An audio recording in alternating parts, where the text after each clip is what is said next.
senhores telespectadores, estou a falar-lhes num jardim. Eu acho que estão a ver as águas de um lago, um coreto, o grande arvoredo. Bom, eu estou no Jardim do Calvário, na cidade de Faf. E vim aqui muito propositadamente porque este jardim, de certo modo, pode ter sido o lugar do nascimento da cidade. É claro, um nascimento muito antigo. Isto é um morro, era um morro, provavelmente já com ocupação pré-histórica, onde mais tarde se fez uma ermida, a ermida do Calvário. Essas ermidas do Calvário, que são alusões à paixão de Cristo, são em geral do século XVI ou XVII, e isso ficou sagrado para sempre. Não permitiram que no sítio onde era a ermida se construísse coisa nenhuma, sequer se plantasse uma árvore. É este sítio em que estou, como veem, ele está vedado, é uma espécie de chão sagrado onde nada tocou. No resto fez-se um jardim e fez-se com a ajuda do dinheiro de um brasileiro torna-viagem, um homem ilustre, o comendador Albino de Oliveira Guimarães. O jardim foi inaugurado em 1892. Nessa altura, Faf era uma terra modesta, ainda não tinha comboio, era apenas uma vila, e estava a crescer exatamente com o dinheiro dos brasileiros. Penso que a história da imigração portuguesa para o Brasil tem aqui um cenário prodigioso para se falar. É nisso que eu, no fundo, vou falar. Os portugueses de Faf ajudaram a fazer o Brasil. E foi o Brasil quem ajudou a fazer este pequeno lugar de Faf, na cidade progressiva, ativa que hoje é.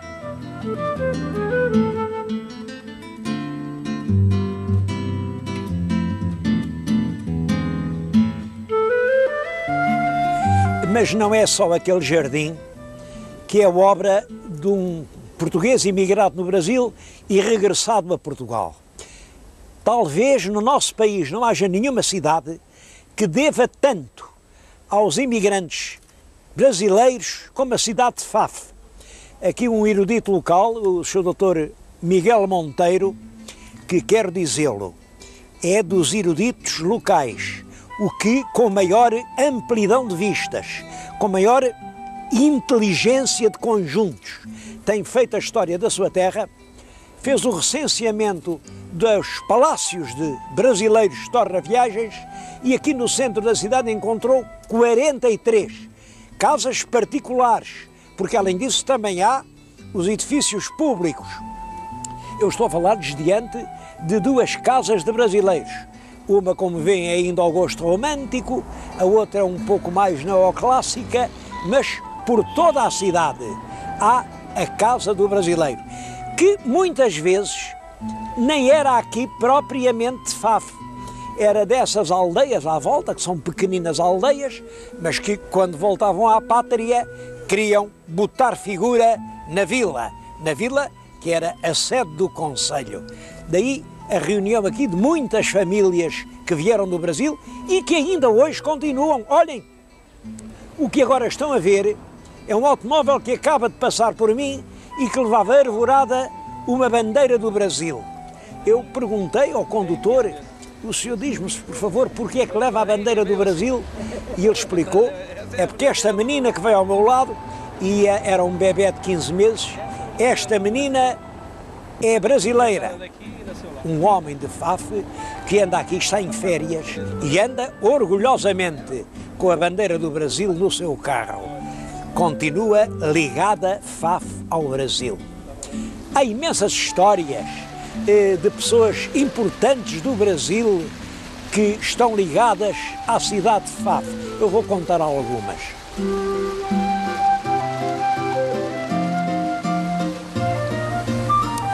Das muitas casas brasileiras que há na cidade de Faf, eu queria mostrar esta. É de um português de Manaus, ela tem ali na fachada a data é 1882. 1882 é um dos momentos grandes da colonização, da presença de gente de Faf no Brasil. Nessa altura havia no Rio de Janeiro mais de 2.000 habitantes de Faf, só no Rio de Janeiro. Bom, este homem não foi no Rio que fez a fortuna, foi em Manaus, e quando chega aqui faz questão de fazer da sua casa uma verdadeira bandeira do Brasil. Forra toda de azulejos verdes e amarelos, que são as cores da bandeira nacional brasileira. Aqui há cidades que estão ligadas a histórias muito bonitas. Olhem, foi aqui numa aldeia muito perto, que nasceu a mãe do presidente Juscelino Kubitschek de Oliveira. Eu conto isso e faço questão de o acentuar, porque agora, não sei por que diabo de erro, o que anda escrito nos livros é o contrário. É que aqui nasceu o pai. Ele era Juscelino Kubitschek de Oliveira. E eles dizem, bom, Oliveira era o pai, Kubitschek era a mãe. Não é nada disso. Quem era Kubitschek era o pai e Oliveira era a mãe.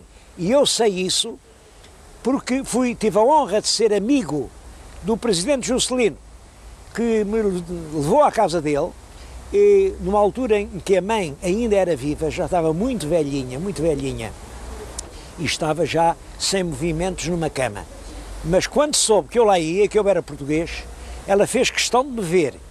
Bom, e o presidente Juscelino fez-lhe a vontade, era a casa dele no Rio de Janeiro, na Avenida Atlântica, e levou-me lá para uns corredores, abre-me uma porta, eu vejo uma senhora de muita idade, e o presidente apresentou-me nestes termos. Eu lhe apresento o maior tesouro que tenho em minha casa. Esta é minha mãe, e ela me trouxe pela mão, desde o berço em que nasci ao Palácio de Catete. O Palácio de Catete era então o Palácio Presidencial no Rio de Janeiro. Portanto, essa senhora tinha sido professora do ensino primário no Brasil, e portanto é pelo lado materno que Juscelino era português. Eu que o conheci tão bem, posso dizer que era um presidente que amava profundamente Portugal, amava-o a sério. Eu acompanhei-o aí, eu estive com ele em Lisboa, eu fui com ele ao Fundão, eu estive com ele em Belmonte. Ele era realmente um presidente brasileiro de coração português. Um outro homem que teve aqui a família, o pai e a mãe, é o grande governador da Bahia, António Carlos Magalhães. O António Carlos Magalhães ainda hoje é uma grande figura no Brasil. Ele era há poucos anos presidente do Senado. Quando eu o conheci, ele era o governador do estado da Bahia, onde continua a ser popularíssimo. Toda a gente da Bahia tem saudade do grande governador António Carlos. Também o conheci num momento surpreendente, que eu vou recordar.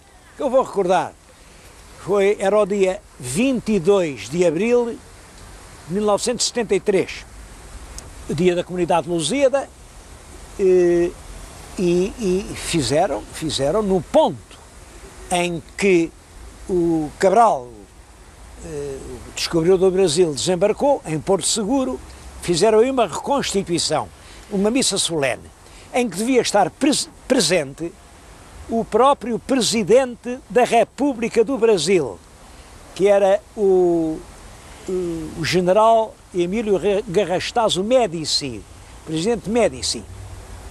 Por qualquer razão o presidente não pôde ir, mas pediu-me a mim, que era então embaixador em Brasília, pediu-me a mim que fosse representar o Presidente da República nesse ato solene, em que, entre outras coisas, metia a inauguração da BR-101. BR-101 quer dizer uma autoestrada 101, que ligava o Rio de Janeiro a Porto Seguro. Fui eu quem cortou a fita e inaugurou a BR-101. É claro que estava lá o governador da Bahia, porque Porto Seguro é no estado da Bahia, e creio que nessa altura o meu querido amigo António Carlos não terá gostado muito que fosse lá eu em vez do presidente. Bom, mas isso não alterou a nossa amizade e passados poucos meses estava eu a abraçá-lo na Bahia, e a abraçá-lo sabem onde? No convés do nosso navio Gilianos, que foi durante mais de um mês a sede oficial da Embaixada de Portugal no Brasil. Foi por isso mesmo que eu não deixei, fiz aquela questão, aquela guerra de que são lembrados, de não deixar desmantelar os Gilianos, e hoje os Gilianos é um navio-museu que está em Viana do Castelo.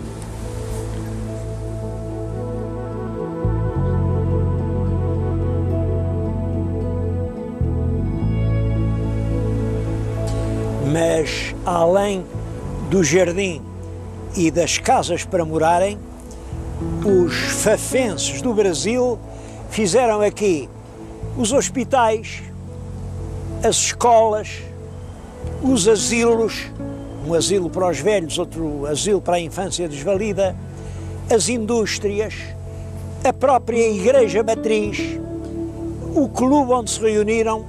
Pode-se dizer que eles quase construíram a cidade.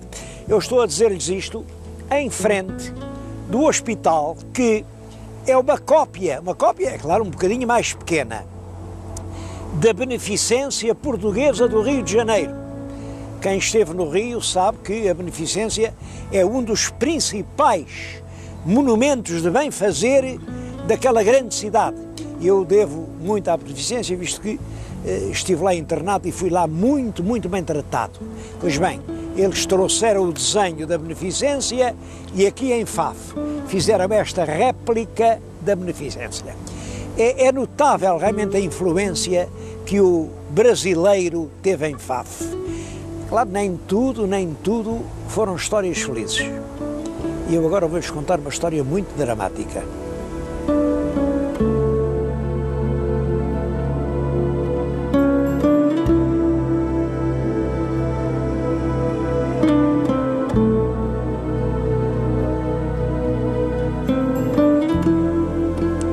É a história de José Cardoso Vieira de Castro. Os Vieira de Castro eram família muito ilustre, já tinham dado ao país pessoas notáveis antes dele nascer e continuaram a dá-las muito depois dele morrer. É uma das famílias mais ilustres do nosso Minho.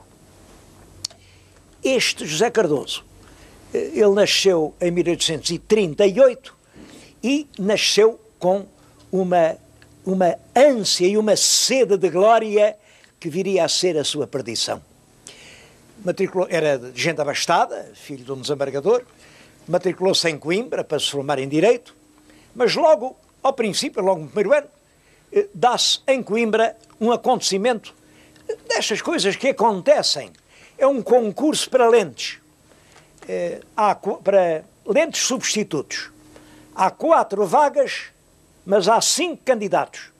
Toda a gente sabe, toda a gente em Coimbra, ninguém ignora, que dos 5, o melhor é o Barjona de Freitas. Barjona é realmente um grande espírito, um homem com uma inteligência aguda, um homem atualizadíssimo, com tendências um bocado progressivas, mas, bom, um homem que veio a dar na história de Portugal lições extraordinárias. Ele foi muitas vezes ministro, ele foi o chefe de um partido da esquerda dinástica, ele era o ministro quando saiu o Código Civil, quando saiu a reforma do Código Penal, quando foi abolida a pena de morte. É realmente uma grande figura. E, portanto, toda a gente sabia que daqueles 5, o número 1 era o Barjona. Bom, mas o júri fez os exames e depois vêm os resultados e o Barjona é o único que fica chumbado, reprovado em mérito absoluto. Há um murmúrio de espanto na sala toda, mas limitaram-se a murmurar. Só que um rapaz, de capa e batina, salta para cima de um banco, interpela os lentes e diz: mas que pouca vergonha é essa? A universidade está a expor-se ao desprezo público, ao injetar os seus maiores talentos. Os senhores têm medo que este jovem, com o talento fulgurante que tem, os possa colocar na sombra. Bom, uma palavra arrebatada e ardente que põe do lado dele toda a academia, depois toda a cidade, e o júri, com medo, reúne-se outra vez e volta a votar e diz, afinal não, afinal o Barjona de Freitas fica em primeiro lugar, fica em número 1. Podem imaginar o prestígio que isto deu ao jovem estudante. José Cardoso Vieira de Castro é, durante anos, o líder dos movimentos estudantis de Coimbra. Mal se forma, é eleito deputado aqui, por FAF, é o deputado FAF, e faz no Parlamento grandes discursos. É certo, são discursos com mais palavras do que ideias. Eu até diria, ideias dele não tem lá nenhumas, mas tinha uma palavra fácil, uma palavra um bocado gongórica, e era considerado um grande orador. Bom, a verdade é que ele teve ali um ano, depois renunciou ao mandato e resolveu ir antes para o Brasil. Eu vou-lhes contar essa história da ida para o Brasil. É que o Vieira de Castro conhecia aqui muito bem esta região de Faf. Sabia que havia muitos naturais de Faf que estavam estabelecidos na região do Rio de Janeiro e alguns deles já tinham reunido enormes fortunas. Bom, ele vai para o Rio, embarca para o Rio. Antes disso, imprimiu os seus discursos no Parlamento numa grande edição de 10.000 exemplares e disse que o que ia fazer ao Rio era vender os seus discursos. E depois, com o produto da venda desses 10.000 exemplares de discursos, quem é que ia comparar aqueles discursos aborrecidos? Mas com esse dinheiro ele ia refazer a vida. Bom, é claro que não vendeu discurso nenhum. E houve muita gente que disse que não era isso que ele ia fazer ao Rio.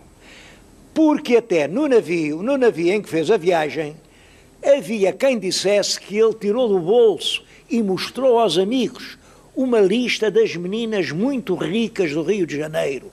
Ele ia, dizia-se, era à procura de uma noiva rica. Bem, a verdade eu não a sei. Isto dizia-se. Ele chegou lá, foi muito bem recebido e, a certa altura, realmente, chegou a escrever aqui um amigo que já tinha 3 meninas debaixo de olho. E todas elas estavam doidinhas para casar com ele. Mas uma tinha 200 contos, outra 400, outra não sei quanto. Fazia o orçamento. Acabou por casar. Pouco tempo depois, casou com a Claudina, coitadinha, tinha 17 anos. Era filha de um homem aqui de Faf, um homem Gonçalves, ele era António Gonçalves. Mas esta gente daqui, quando chegava lá, ao Brasil, acrescentava quase toda Guimarães, porque era Guimarães é que era conhecido, não se ia agora pôr António Gonçalves Faf, mas António Gonçalves Guimarães. Portanto, a pequena era Claudina Gonçalves Guimarães. Casaram, ele recebeu 25 contos de dote, 25 contos, e mais a promessa de 500.000 réis por mês. Era um dinheirão. Voltam para a Europa, mas com uma viagem de príncipes, vêm pela América, depois vão a Londres, depois vêm aí. É claro, ele não tinha dinheiro nenhum, ele não tinha emprego, ele não fazia nada, e a pequena, a Claudina, gostava de viver como uma princesa. Vieram viver aqui para Moreira, uma aldeia perto, e ela não dispensava o trem, um trem de cavalos brancos, com um cocheiro de chapéu alto e um trintanário. Era uma princesa. Claro que ao fim de 2 anos eles estavam outra vez sem dinheiro nenhum, ele não sabia o que havia de fazer, e é nessa altura que acontece um drama. Ela fez questão de mudar para Lisboa, não queria viver para a aldeia. Foram para Lisboa, para um grande segundo andar ali na Rua das Flores. Olhem, o prédio é aquele que estão a ver. Só que quando o José Cardoso Vieira de Castro, uma certa tarde, assim pelo meio da tarde, entra em casa, vai surpreender a esposa a fechar à pressa um envelope e a escondê-lo no seio, a escondê-lo para que o marido não o visse. Ele desconfiou. Que carta é essa?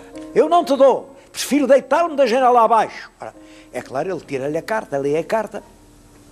A carta era uma efusiante e comovida declaração de amor a uma visita lá de casa que ainda era primo dele, um tal Zé Maria de Almeida Garrett, que era primo vago do grande escritor Almeida Garrett. Naturalmente, Vieira de Castro fica assombrado por aquela revelação, chama um amigo, o Ramalho Ortigão, e manda desafiar para duelo o Almeida Garrett. Garrett toma uma posição decente. Diz isto, mas um duelo é eu matá-lo a ele ou ele matar-me a mim. Ora, ele tem todas as razões para me matar a mim, porque eu lhe fiz a suprema afronta. Mas eu não tenho razão nenhuma para o matar a ele, porque ele a mim não me fez mal nenhum. Portanto, diga-lhe que eu amanhã saio de Portugal, vou meter-me num convento, porque para mim a vida acabou. Mas vou por esta rua, saio às tantas horas, dobro aquela esquina, atravesso aquela praça, em qualquer parte, ele pode estar à minha espera e dar-me um tiro. Prometo que me não defendo. Agora, bater-me em duelo com ele, não, porque isso era acrescentar uma injustiça, uma infâmia. Pelo menos nisso ele foi um cavalheiro. Mas o Vieira de Castro não se satisfez com esta explicação. Então, se não podia matá-lo a ele, resolveu matá-la a ela. E de madrugada, na madrugada do dia 9, 2 dias depois de ter visto a carta, tentou adormecê-la com um frasco de clorofórmio e depois, brutalmente, com pancadas no crânio, produziu-lhe hemorragias cerebrais que a mataram. Ele quis defender, dizendo que era a esposa adúltera e que ele tinha defendido a honra ofendida, mas, é claro, foi julgado, foi preso, o país dividiu-se muito, ainda hoje isso se discute. Olhem, ainda agora, o ano passado, saiu um livro notável, um livro que vale a pena ler, chama-se A Glória. A Glória é do Dr. Vasco Polido Valente e é muito bem escrito, como aliás tudo o que o Dr. Polido Valente escreve. Este livro tem uma posição contra o Vieira de Castro. Pelo contrário, Camilo de Castelo Branco, olhem, Camilo que esteve aqui escondido, quando o Camilo andava fugido por causa do escândalo da Ana Plácido, foi aqui na casa do Vieira de Castro que ele esteve. Esteve muitas vezes àquela varanda a ver o pôr do sol. Camilo de Castelo Branco. Bom, Camilo estava a favor do Vieira de Castro. Ramalho Ortigão estava a favor do Vieira. O país dividiu-se. Bom, eu hoje não sei, ninguém, só sei que diz-se na Bíblia, não julgarás, porque com a mesma medida com que julgardes, serás julgado. Ele foi condenado a 10 anos de degredo na costa ocidental da África. A relação depois agravou os 10 para 15. Ele foi para lá, foi para Angola e morreu um ano depois com a biliosa. E 7 palmos da terra sepultaram para sempre aquela imensa ambição de glória e de poder.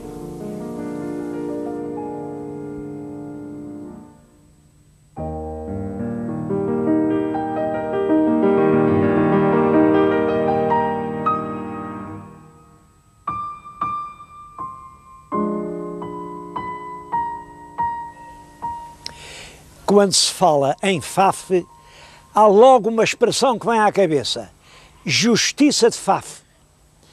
Toda a gente ouviu falar na justiça de FAF e ninguém sabe o que era a justiça de FAF.